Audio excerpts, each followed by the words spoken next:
So, Sean, would you please read to us from a section of your book, Fuckboy? Okay, I'm gonna read one little stack that from a part that I don't normally. I feel like I'm always reading from the same parts of the book, so I'll read from like a later part. Um, yeah, it's uh, it's a chapter. It's a chapter that you referenced earlier. He like runs around a bunch. His body and his health kind of break down, and then he's like back in LA with his like he's just staying at his mom's house, and he's like thinking a lot about, I don't know, his own traumas or his own shames, or like things that you can't say, and why you can and can't, and like the consequences of not saying or saying certain things. And it just kind of goes into this like second person, and he's like with his mom, and it's nighttime, and they're walking out onto the water, and he's about to start talking to her, and he's thinking different thoughts. And but it's a second person, but it's him, and it's a narrator and his mom. You decide on a spot far out, but not all the way out. Decide this without speaking, but instinctively, reading each other's bodies for where is right. Out of earshot of the pier ruckus, beyond the spotlight illuminating the pier's side stairs, illuminating an exit, a way down, so folks won't trip. But shy of the water, well shy, to right where evidence of higher tides has patted the sand solid, smoothened it smooth, to where you can see the highest tide reached, before calling it and heading back, before going, that's far enough, time to retreat, abort. Little mini ridge there, where, elevated just past the dividing lip by comfy, squishy sand, since no water, no salt has hit it. Out of the salt, the water's range, not going anywhere. Good where it is, fucking chilling. The sea, the waves, the wind like a cave, a sonic whirl. You are the eye of the world. You zip up the lightweight Uniqlo clamshell Mama/Santa bought. Mama zips up hers, her Patagonia drip, but you're not cold. You sit, knees together, arms hooked around to support your backs, your uprightness. You want to tell her what you've been thinking, reading. Now scarred in Hitler and Hitler's mid-20s, how uncannily they marry yours so far. How his old man died in his early teens. How yours did too, effectively. Although that effectively is significant, still. But how alienating his boarding house to boarding house mode, his inability to settle on an occupation, a name of what he was, what use he provided. How the nail was his mom dying. How when that happened, shit went way left, but you still had yours. Then he starts talking. Those are just some of the thoughts he has before he starts talking. I love the conversation with his mother then, and Yeah. Isn't that when she starts talking about the shapes? Yeah, the shape. Yeah, she starts. Yeah, he goes on a rant, and then it leads. Yeah, she's talking about. They kind of talking about the I novel and her creativity, right? Yeah, yeah. But I don't know. I just. That's Yeah. beautiful. I mean, and it's beautiful how, I mean, that's so.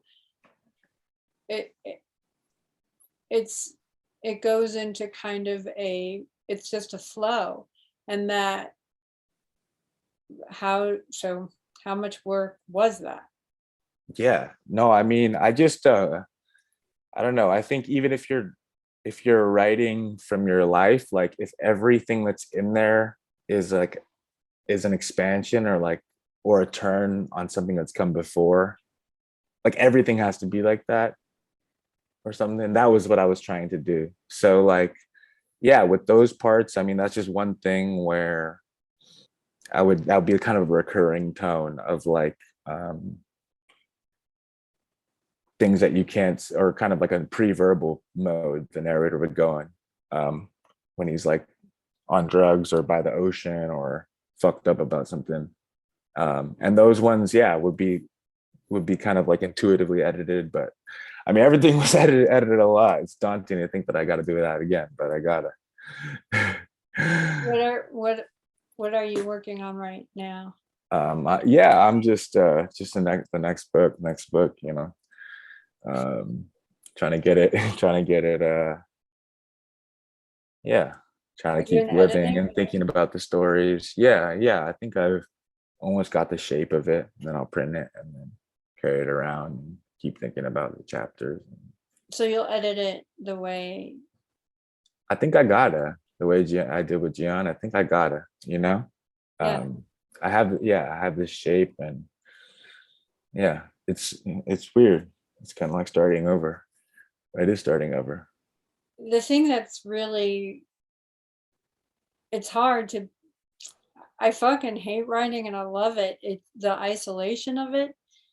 I've done music, and music is fun when you're collaborating, you're not alone, you're with other people, and even sharing it, there's nothing like the everyone gets high together from the Right, right, music, right? right. And even if you're reading, it's, I mean, the JT Leroy events were like, those were huge events, those were like Yeah, fucking happenings. That's the closest right, I was, being able to create like a concert experience.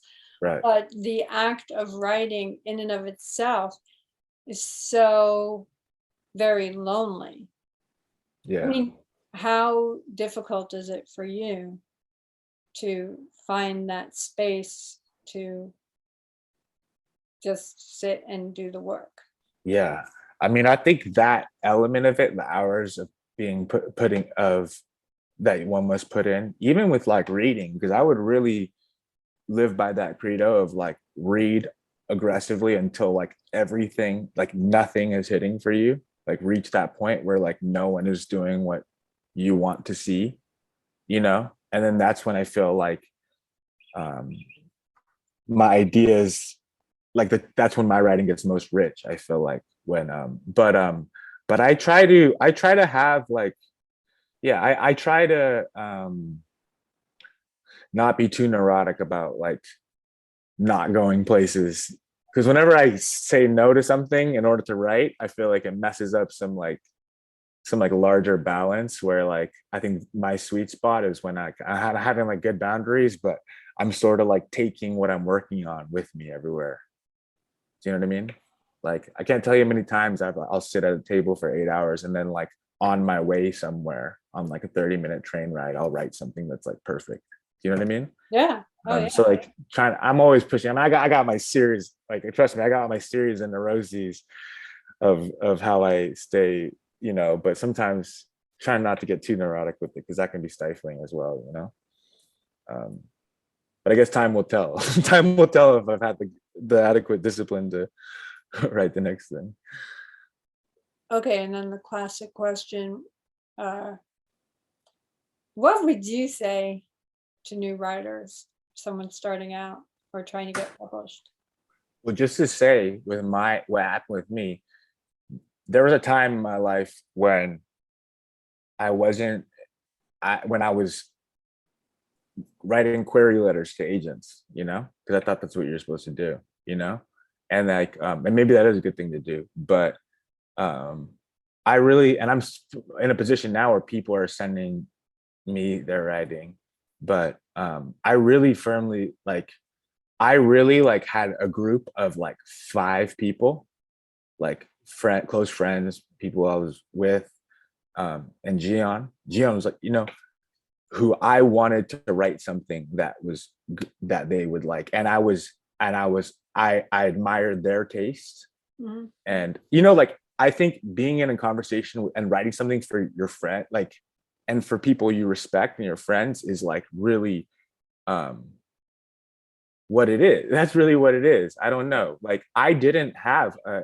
agent. Like Gian wanted me to have an agent because if I signed the contract for $3,000, which was what I signed on for his publishing house, he didn't want us to have a bad relationship later, so he wanted the agent to go through. You know what I mean? I'm not saying that happens but I just think I think like satisfying like your friends and or the people you respect in your life, like writing something that they would want to read is like, I don't know. I think that's the move. Yeah. More Yeah. than just like, I don't know. There really isn't a grail. Like, I don't know. I don't think there is. Of like Uh, that happens and everything is good. That never happens. yeah. You know?